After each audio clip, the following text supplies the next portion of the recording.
ছোলার ডাল রান্না করবো, তার জন্য আগের থেকে ভিজিয়ে রেখে দিয়েছি। ডালটাকে দিয়ে দেবো কুকারের ভিতরে এক এক করে। দিয়ে দেবো এই যে পেঁয়াজ, লঙ্কা, আদা কুচি, টমেটো কুচি, আর দিয়ে ধনের গুঁড়ো, লঙ্কার গুঁড়ো, লবণ, হলুদ, এগুলো সব দিয়ে সিদ্ধ করে নেব। রাজস্থানি স্টাইলে ডাল রান্না করব। রুটি, পুরি, ভাত, চার সঙ্গে খাবে, খুব অসাধারণ টেস্ট লাগে। দিয়ে দেবো একটু গরম মশলা,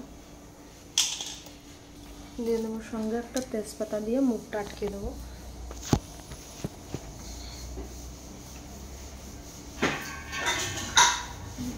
সিটি মারতে দিয়ে দিচ্ছি।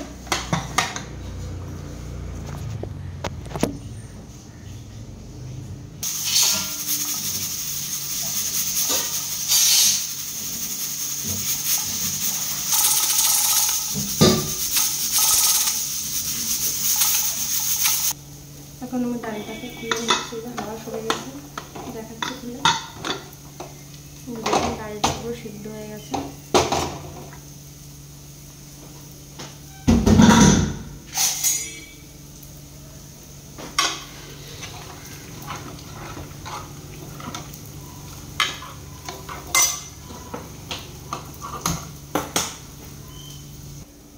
যে সেদ্ধ করা ডালটাকে এখন এই যে এই কড়াই আড়িতে ঢেলে দিচ্ছি। এই যে এখন সব ঢেলে দিচ্ছি।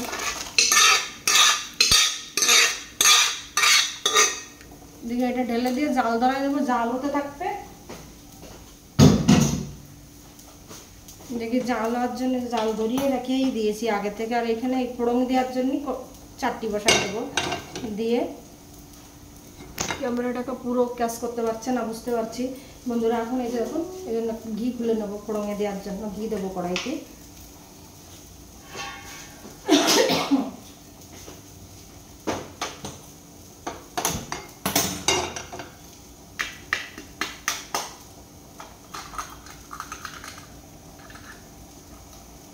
ঘি দিয়ে দিচ্ছি।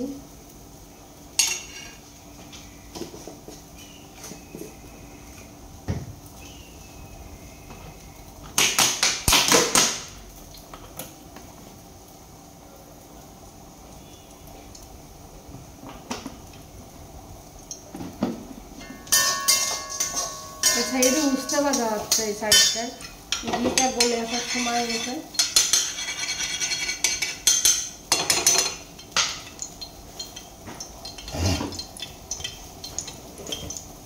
দিকে ডালটা তো ফুটছে। এই যে দিয়ে দেবো জিরে, শুকনো লঙ্কা,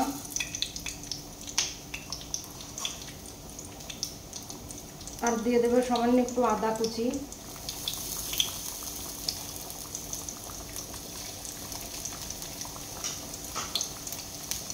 দিয়ে দেবো দুটো তেজপাতা।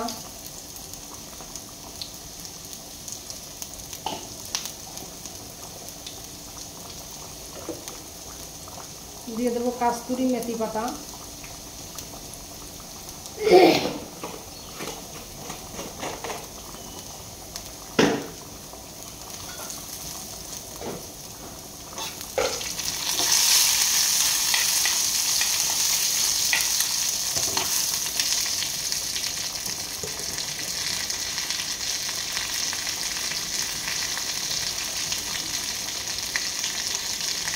সামান্য একটু পেঁয়াজ কুচি দিয়ে দিলাম, ভালো করে ভেজে নেব।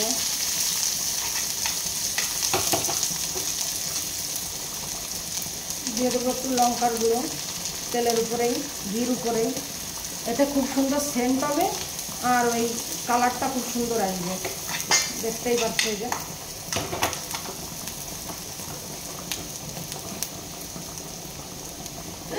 আজকে ডালটা তো খুব সুন্দর করে ফুটে দেখো, জাল উঠছে টকবক টকবক করে। আর আমি এদিকে কিছু ধনে পাতা নিয়ে নিই।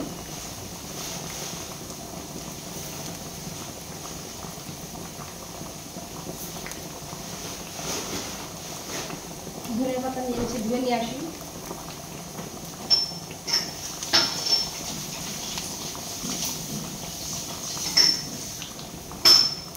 ধনে পাতাটা এখন কেটে নেবো এখান থেকে।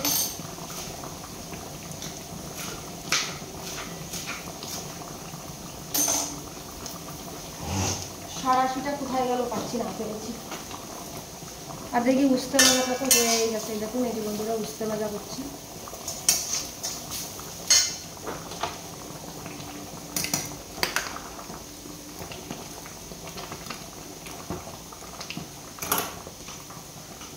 দিয়ে দেবো ধনে পাতা কুচি ডালের ভিতরে। আর এবারে এই যে ফোড়নের সব জিনিস রেডি করে নিয়েছি, এবারে এটা দিয়ে দেবো ভিতরে ঘিয়ে। খুব সুন্দর সেন্ট বেরিয়েছে।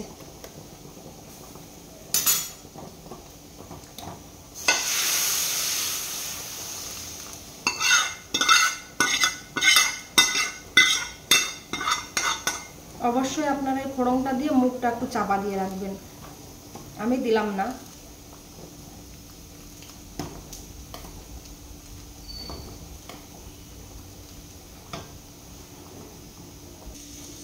ডালটা হয়ে গেছে, নামাই নিচ্ছি।